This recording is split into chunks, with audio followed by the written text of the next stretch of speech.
Bienvenidos a su programa Calabozo en Desarrollo, ya a 1:25 de la tarde, luego de la cadena nacional del presidente Nicolás Maduro, dando noticias buenas para la gente de la ciudad de Caracas. Y seguimos avanzando. Bueno, aquí tenemos el recordatorio, me pidieron ayer, vamos a volverlo a decir, sobre el número para las denuncias a Indepavis, para todas estas personas que tienen sobreprecios, especulación, que venden artículos vencidos, etcétera, etcétera. El teléfono es 0800 reclama 7325-262. Bueno, hoy 30 de octubre vamos a hablar un poquito sobre lo que es la conciencia. La conciencia es el mejor libro moral que tenemos. Esto lo dice Blaise Pascal. Y sin lugar a dudas es importante desarrollar la mente de los hijos. No obstante, el regalo más valioso que se les puede dar es desarrollarles la conciencia. Esto lo dijo John Gay. Nosotros, hablando de esto de la conciencia, estamos en el recordatorio de lo que hablábamos ayer un poco sobre lo que es el proceso revolucionario y la trayectoria que se tiene.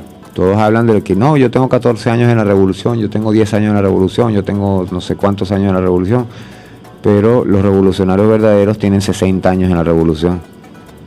Son aquellas personas a las que rendimos honor acá desde este programa, que fueron traicionados en el año 58, muchos fallecidos lamentablemente, y los que aún se mantienen en la línea revolucionaria. Muchos se alejaron de estas filas, pero fueron ¿cómo se llama?, alienados hacia la parte del capitalismo, tristemente. Pero bueno, nada, ningún mundo es perfecto, el mundo no es perfecto. Entonces vamos a hablar un poquito, ya que el presidente estaba hablando de la línea 5 del metro y de otras construcciones como la del parque, el parque Chávez, allá en Caracas. Vamos a hablar nosotros un poquito sobre el estado Guárico, pues, que es en lo que en este momento nosotros en lo personal nos interesa, ya que, como decíamos en estos días, todos para Caracas y nada para el resto del país. Estábamos hablando temprano en un canal de televisión, estaban explicando sobre los ingresos que se le entregaron al estado Miranda, donde está Capriles Radosky, y eran los ingresos de 3 estados, incluyendo el Guárico, que cubrían más de 1/3 del territorio nacional. Y el estado Miranda no cubre ni la 10ª parte de lo que es el territorio nacional. Entonces vemos esas desigualdades que no corresponden, pues. Y entonces esto nos ha traído a nosotros los problemas viales que tenemos y una serie de cosas, porque los presupuestos no están conducidos adecuadamente a nivel nacional. Tristemente vemos esa actitud de que Caracas es Caracas y lo demás es el monte y culebra, dicen, ¿no? Pero resulta ser que sin este monte y culebra allá en Caracas no come ni uno solito. Es un pequeñito detallito que ellos no consideran, que sin nosotros ellos allá no son nada. Bueno, entonces vamos a hablar nosotros sobre el puente de Mercosur, el cual es único en América. La construcción del tercer puente sobre el río Orinoco para unir los estados Barinas y Guárico posibilitará dinamizar las relaciones comerciales con Mercosur. Allí entra lo que nosotros hablamos en estos días de lo que el estado, que el municipio Miranda, sobre todo en la parte de Calabozo y el Calvario, deberíamos ser un centro de acopio para las mercancías y para el transporte de personas a nivel nacional, porque estamos en un sitio estratégico y esto debería, el municipio que viene debería buscar la vuelta para tratar de aprovecharlo. Nosotros tenemos muchos planteamientos para eso, como este del centro de acopio para las mercancías, y debemos impulsar la culminación del tramo ferroviario que llega hasta el Rastro y pasa, creo que a San Fernando de Apure. Esto aumentaría la afluencia de mercancías y de bienes y servicios. Entonces, bueno, este puente que se inició el pasado sábado su ensamblaje. Ya las estructuras metálicas las estructuras de concreto estaban ya colocadas y se comenzó a hacer la parte de la estructura metálica sobre los pilares de esta estructura. Y este puente contempla, además del paso vehicular, el paso ferroviario de carga, un ferrocarril. El ministro para Transporte Terrestre, Germán Eltrudi, indicó que este megaproyecto de vanguardia presenta 62% de avance. Estos son los tipos de estructurales que le permiten a Venezuela preparar las condiciones para su incorporación al Mercosur. Dijo al recordar que el comandante Hugo Chávez lo bautizó como Puente Mercosur. Actualmente sobre el río Orinoco están los denominados Angostura, que une Anzoátegui con Bolívar, y Orinoquia, construidos por el gobierno de Chávez en 2006. Este puente va a ser una especie de bisagra articuladora de toda la geografía venezolana. Claro, lo que estábamos explicando. El Guárico es un centro geográfico. Si nosotros lográramos tener un poco más de viveza, buscaríamos la manera de empalmar más directamente a Cabruta con el municipio Miranda, sobre todo en la parte de acá de Calabozo. Este puente agropecuario, para el transporte agropecuario, pesquero y ruta petrolera, de la zona petrolera, para ejemplificar, sería como 5 vueltas al mundo. La magnitud de la obra expuso que si se colocaban las cabillas utilizadas para construir este puente, una detrás de la otra, se darían 5 vueltas al planeta Tierra. O si se situaran camiones de concreto uno tras el otro, harían una cola de 800 kilómetros. Las piezas metálicas de la superestructura del tablero fueron elaboradas en Ciudad Guayana, en las empresas metalúrgicas del Orinoco y Venezuela Heavy Industries, trasladadas vía fluvial 450 kilómetros río arriba desde la Ciudad Guayana hasta Caicara del Orinoco, mientras que el acero de la más alta calidad fue importado desde Alemania, Estados Unidos y Brasil. Este viaducto atirantado, o sea, lleva tiras, así como el puente de Maracaibo, tendrá una extensión de 11 kilómetros de elevación, justo en el centro del río Orinoco. Se hará una excavación a más de 90 metros de profundidad, lo que dará como resultado que desde el lecho rocoso de las fundaciones hasta el tope de las torres centrales, el mismo tenga una altura de 232 metros, equivalente a un edificio de 92 pisos. No existe en todo el continente americano una pieza de ingeniería que se le asemeje desde el punto de vista de la complejidad, enfatizó el ministro, quien precisó que las 149 pilas de apoyo, o sea, los pilares en las columnas de este sistema, próximamente serán culminadas. Esto da cuenta de un despliegue extraordinario que a todas luces a finales de 2016 podrá inaugurar esta obra de ingeniería monumental, que será el puente más largo de América que cruza un río, señaló Eltrudi. Sostuvo que este mismo procedimiento será aplicado a la segunda plataforma sobre el lago de Maracaibo que se construye actualmente. Punto y círculo en acción. Tanto en Cabruta, Guárico, como en Caicara del Orinoco, en Bolívar, ha dado respuesta el punto y círculo, metodología implementada por la Revolución Bolivariana para generar planes sociales en las adyacencias de las edificaciones que emprenden el gobierno nacional y estatal.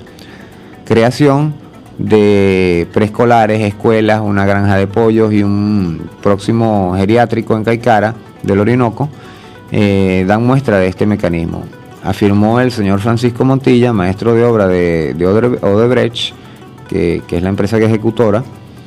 Y bueno, aquí vemos el Plan de la Patria 2013-2019, ideado por Chávez, expresa que la Revolución Bolivariana contribuirá con la preservación de la vida en el planeta y la salvación de la especie humana. Este diseño pone de manifiesto este objetivo.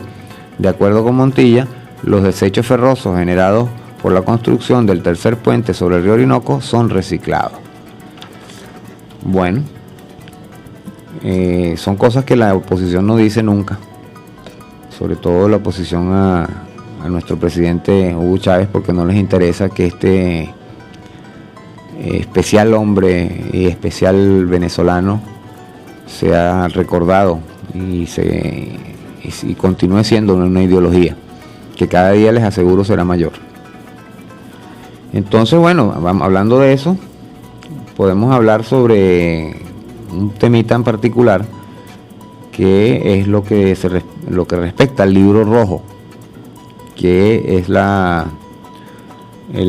un libro partidista que de alguna manera no incluye al resto del abanico revolucionario del gran polo patriótico, como lo son el PCB, el PPT, las redes y otros que tienen sus propios reglamentos internos, como ese libro rojo que es del PSUV.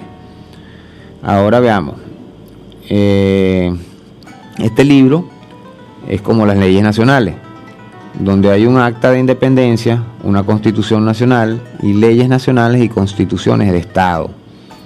O sea, cada Estado del país tiene una constitución, el Estado Guárico tiene la suya. El libro rojo viene a ser una constitución o ley estadal, ya que solo abarca un sector de la revolución nacional, ¿verdad? Pero, ¿cuál es el acta de independencia? ¿Cuál es la constitución? Para los verdaderos revolucionarios chavistas, estas son el juramento del Samán de Güere, como el acta de independencia, algo similar a un evento como el de 1810, 1811, claro, de diferente envergadura, por supuesto. Y esto es un evento comparativo que estamos haciendo, ¿no? Un acto comparativo. Y donde estaban fundacionalmente para la Quinta República el comandante Chávez, Acosta Chirino y otras personas y otros dos militares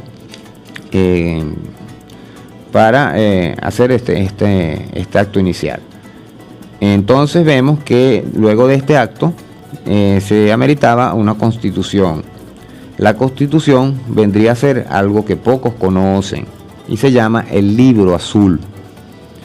Este libro fue escrito por el comandante Chávez y luego de recopilar ciertas cosas con este grupo de personas que hicieron el juramento del Samán de Güere, como decía, con Acosta Chirino, quien es el un fundador de BBR, Vanguardia Bicentenaria Republicana, y así como Chávez fundó el PSUV y Arias Cárdenas había fundado otro partido, luego se anexó al PSUV.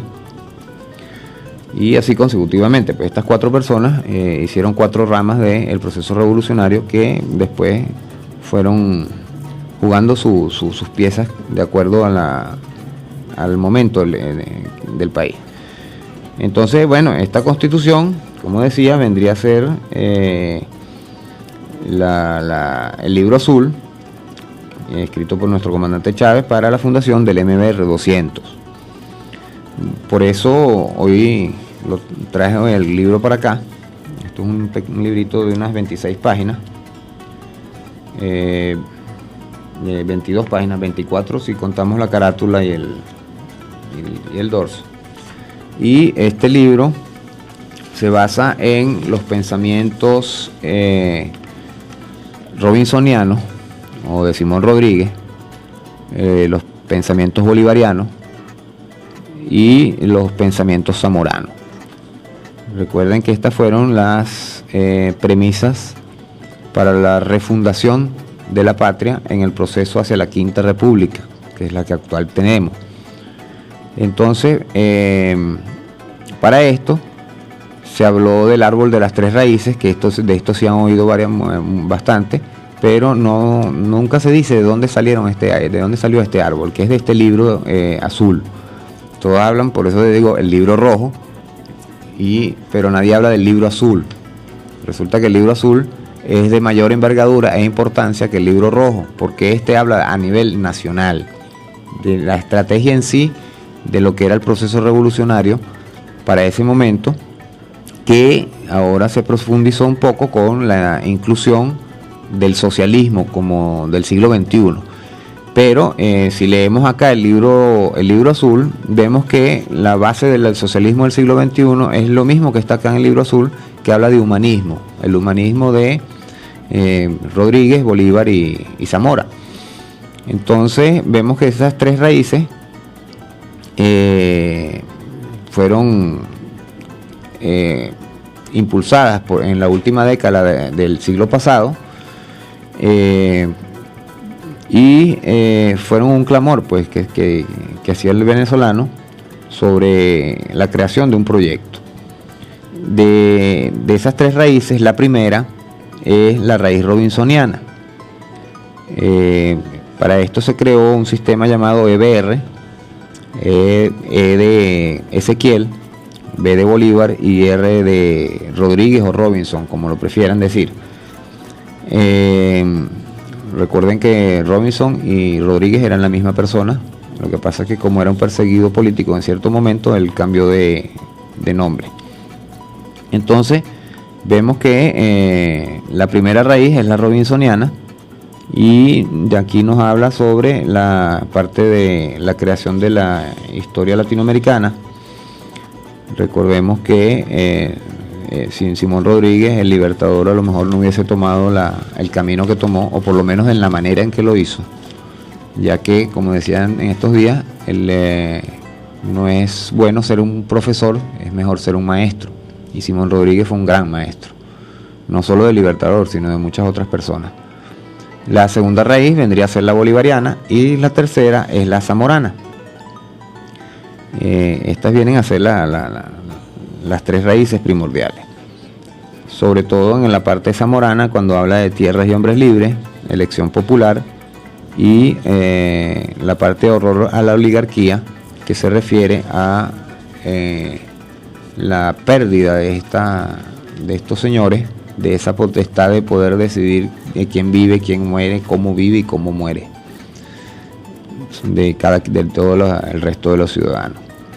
Entonces el proyecto, todo esto, esta primera raíz, EBR, produce el proyecto nacional Simón Bolívar. El proyecto está concebido como una serie encadenada de situaciones dentro de un proceso evolutivo de signo profundizante y transformador. Llamaremos situación inicial a la terrible realidad en la cual cayó el país en la época históricamente, y en las condiciones en que estaba para los años 80, 70, 80 y 90, para esas décadas. Y este se dividía en subestructuras, ¿no? Como la parte económico-social, la parte político-jurídica y la parte ideológica. Allí es donde el proceso revolucionario hasta los momentos ha fallado un poco, en la parte ideológica. Por eso me convertí en chavista el 5 de marzo, ya que el presidente, luego de su fallecimiento, dejó su último legado, que fue la misma manera de vida del Libertador. Murió sin ningún bien, ya que todo lo había entregado, lo había donado, y lo que tenía que darle de herencia a su familia, a sus hijos, a su heredero, se los había dejado. Y lo cual no era mucho, lo vamos a estar claros. Era lo que se había ganado por su vida militar y por su tiempo en la presidencia, de lo cual donaba una gran parte de su sueldo, ¿no? Entonces el Proyecto Nacional Simón Bolívar propone la fijación de un horizonte de tiempo máximo de 20 años a partir del comienzo de las acciones transformadoras de la situación inicial, para que los actores y las acciones se ubiquen en el objetivo estratégico. Sin embargo, el proyecto admite la existencia de una región posible que trasciende el horizonte máximo definido, es decir, ubica más allá del objetivo estratégico y que constituye la razón total del proceso. Llamemos a esta región escenario la utopía concreta robinsoniana.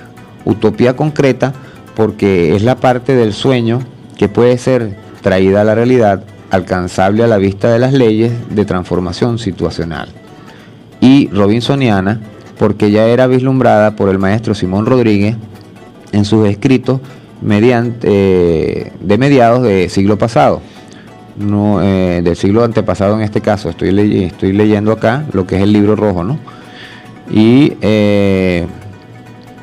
donde no es un sueño ni delirio, sino filosofía, ni el lugar donde esto se haga será imaginario, como el que se figuró Tomás Moro en su utopía será una realidad en América, ¿no?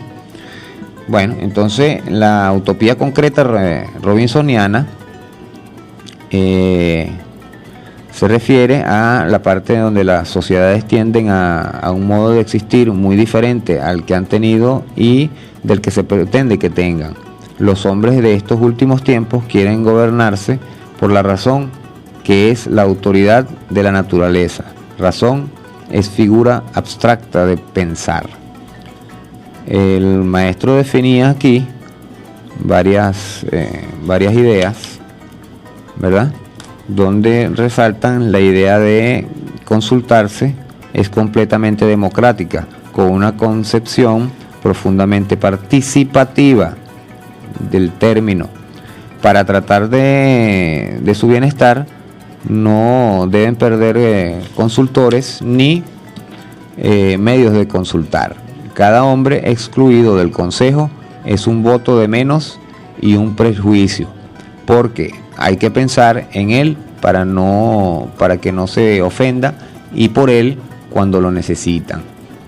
El punto 2 se refiere a la parte del fin supremo de la sociedad, que es satisfacer los deseos de los hombres, pero con el condicionante de la consulta previa y general sobre los medios de lograr este fin. Profundizando en el concepto, tenemos que la acción de satisfacer implica pagar enteramente lo que se debe, y el deseo viene dado por un movimiento enérgico de la voluntad hacia el conocimiento, posesión o disfrute de una cosa, y la voluntad radica en la potencia del alma que mueve a hacer o no hacer una cosa. Es decir, la sociedad existe para abrir a los hombres el cauce hacia la liberación de sus fuerzas internas, de manera tal que salga de lo meramente individual para potenciar su capacidad de pensar, de inventar y de crear sus propios modos de existir, en interacción consciente y solidaria con sus semejantes. Entonces, como vemos, la base robinsoniana de este libro azul, al cual le voy a hacer un resumen para explicarlo mejor, más detalladamente. Les recomiendo a los que quieran adquirirlo, lo pueden conseguir en internet, lo pueden conseguir en las librerías. No sé si aquí en Calabozo se pueda conseguir, pero por lo menos en Caracas sí.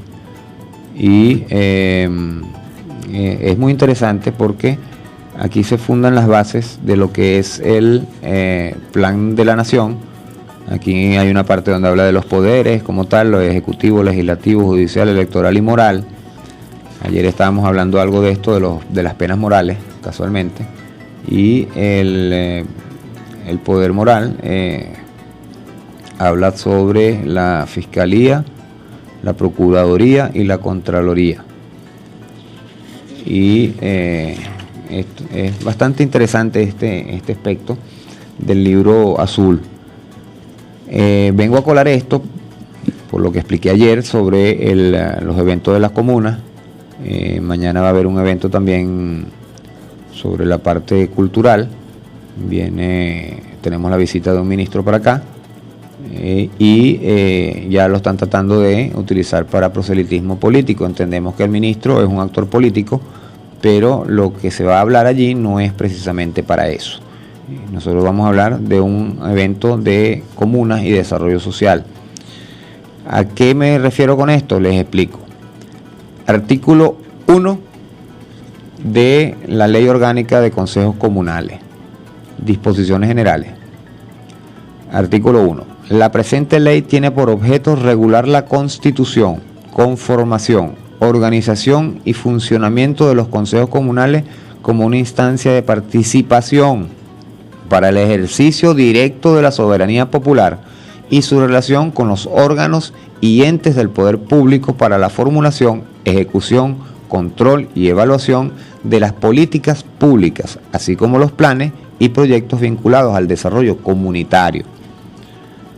Artículo número 2, con respecto a los consejos comunales. Los consejos comunales, en el marco constitucional de la democracia participativa y protagónica, son instancias de participación, articulación e integración entre los ciudadanos, ciudadanas y las diversas organizaciones comunitarias, movimientos sociales y populares, que permiten al pueblo organizado ejercer el gobierno comunitario y la gestión directa de las políticas públicas y proyectos orientados a responder a las necesidades, potencialidades y aspiraciones de las comunidades, en la construcción del nuevo modelo de sociedad socialista de igualdad, equidad y justicia social. El artículo 3 habla sobre los principios y valores. La organización, funcionamiento y acción de los consejos comunales se rige por los principios y valores de participación, corresponsabilidad, todos somos responsables, democracia, identidad nacional, libre debate de las ideas, celeridad, coordinación, cooperación, solidaridad, transparencia, rendición de cuentas, honestidad, bien común, humanismo, territorialidad, colectivismo, eficacia, eficiencia, ética, responsabilidad social, contraloría social, libertad, equidad, justicia, trabajo voluntario, igualdad social y de género, con el fin de establecer la base sociopolítica del socialismo que consolide un nuevo modelo político, social, cultural y económico. Aquí en ninguno de estos tres artículos, que son los elementales de esta ley, son los que originan todos los demás, se habla de partidización de los consejos comunales. Y eso me refiero de un bando o del otro. Entonces tenemos lo que decíamos antier, que si nosotros continuamos teniendo todos estos bandos dentro de un consejo comunal, ¿cómo carrizo se espera que el consejo comunal funcione? Señores, las creencias políticas, las ideologías políticas se dejan a un lado cuando estamos hablando de comunidad. Porque si usted se enfrasca en politizar este tipo de actuaciones, automáticamente les está negando su desarrollo y su feliz culminación. ¿Qué queremos decir con esto?